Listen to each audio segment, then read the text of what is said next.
Hey y'all, it's me, Danny. So I'm making this video to kind of explain what the training process for being a merchant or becoming a merchant seaman is like and what it was like for me. Now I'm not gonna name the school, but it's a union and it's a very popular, well-known school in Maryland. That people go to for this training. When I first got there, I was just so unprepared. I did not know what I was getting myself into or what I was about to get myself into, because I thought it was just going to be, you go to school, maybe like stay on campus, type of thing. When I got there, it was like you ride down these like boondocks, you're out in the country and you get to this facility. There are people outside. I saw people like marching around in uniform. I'm like, oh gosh, like, am I in boot camp? So I kind of think that they tried to make it similar to boot camp because they really want people to take it seriously. But the first couple days, the first month was like, they were really trying to break us in, really trying to see who really wanted this. So my first day, it was just like, grab your bags, go put them upstairs. What our room was like, it was like a big open dorm room with several bunk beds throughout. No rooms, just one big open room with a bunch of bunk beds, wooden bunk beds. You get one big armoire, like 2-door armoire. You're supposed to bring a lock to lock your things up, because if you don't, when you get back to your room, your things are probably going to be all over that room.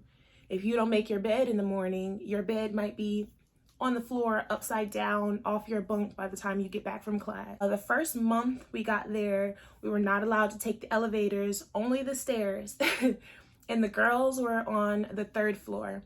The guys were on every other floor throughout. And we were not allowed to fraternize. You can't go up there and hang out with the boys, watch TV type of thing like that. If you want to hang out, it has to be in the common area downstairs by the galley and where the TVs were. But the first month of training, we didn't have our privileges, and they distinguish which month you're in based on what outfit you're wearing from your uniform. So the first month we're wearing blue t-shirts with the emblem and blue jeans, very ugly Dickies blue jeans. The second month we were wearing the blue button-up shirt with blue jeans, very ugly. And then the 3rd month we had our all khaki Dickies outfit. But the first month we didn't have our privileges, so we couldn't take the stairs, we couldn't go to the gym. We had to have our backs turned toward the TV like this while eating lunch like this.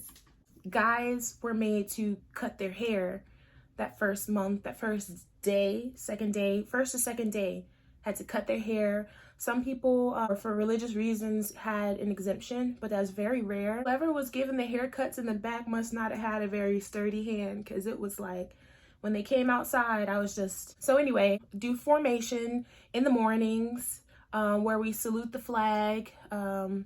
Again, you're only getting paid $20 a week as a stipend. You can't have your car on campus. You can't leave the campus to walk to the store or anything like that. You're basically on lockdown in this campus. And they gave us enough money to purchase items from the school store if we needed to, like just your basic, toothpaste, body wash, soap, things like that, feminine products, or your family could send it in for you. Otherwise, you're out back and there's no way for you to have those things if you didn't bring them ahead of time, or if you didn't use your stipend to get it from the store. We would have breakfast in the morning, then we would have to go outside to salute the flag around the pool. During morning muster, we stand there in line, at attention, stuff like that, and you have to yell your class number, what phase you're in before you go to class. It's time to break off into go into classes. Now classes, we would have to march. We would have to march in line and have to be on step, like left, right to class. There's this big bell out the side. Our first day getting there, we had to learn our class number and yell it at this bell until the bell made this ringing sound. So by the end of the first 2 days of training, I had no voice. I was tired. They would do in the middle of the night fire drill, running down the stairs, everybody get out, fire drill at like 3 o'clock in the morning. My first month of training was also first phase. First phase is these 3 months of training at this facility in Maryland. So my first month of training, I was in the galley, the kitchen. We had to wake up at like 3:30, 4 o'clock in the morning to get into the kitchen to get prepared for breakfast. We also had to stand watch at night throughout the first phase. Stand and watch just to get in the habit of standing watch being on the ship.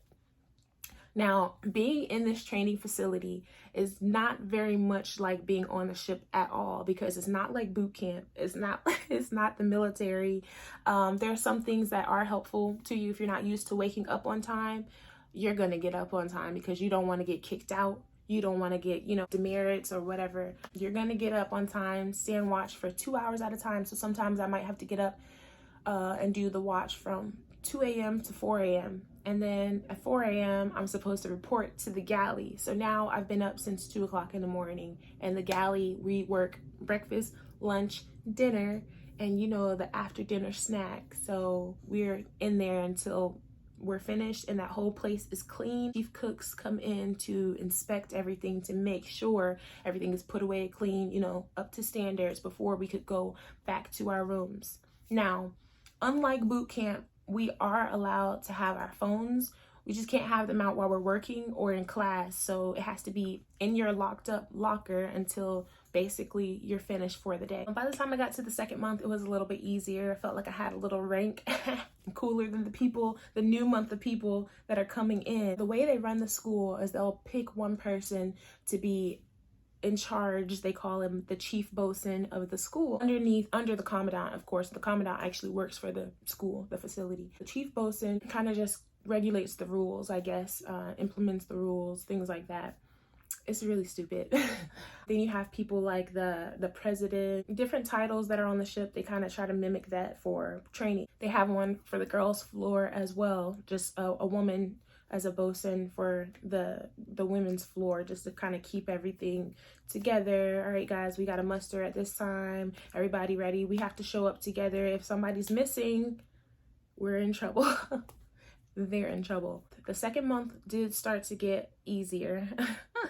So the second month, we're also in different classes now, and we have TV privileges. We can take the elevator now, play basketball on the basketball court, play tennis now. We have privileges. We can do things. We can go to the library. And also now we can have different jobs. So you could actually get a job at the library. You could get a job as security at the front gate, just for like an extra $20 a week. That kind of helps you out more than you realize. I had a job. By the time the third month comes, you're ready to go on to second phase, which is when you actually get to leave and go to your first traineeship. My first traineeship was 3 months in beautiful Hawaii. Now, that sounds like a blessing. That sounds amazing. And although it was, I really was only getting paid $3 an hour. So I was excited to go, and I was excited to just be able to get out and do what I want, like have my freedom again, go places, see real people. So I'm actually going to make a video about my experience in Hawaii, what working on that cruise ship as an apprentice was like. Oh my goodness. I can't wait to make that video because it's so entertaining. Like, there's so many stories I could tell you. Stay tuned. That was just kind of scratching the surface. I guess this is part 1. I'll be checking in with you guys. Thank you guys for watching. I'll see you soon. I'm going to give you more details. I'm going to give you more. Be looking out for me and follow me on Instagram at Danny the Unicorn. See you guys. Okay, so before I go, here are some pictures of when I was in first phase. The first 3 months of my training. Don't judge me. These are pretty not cute at all, but here they are. Okay, bye.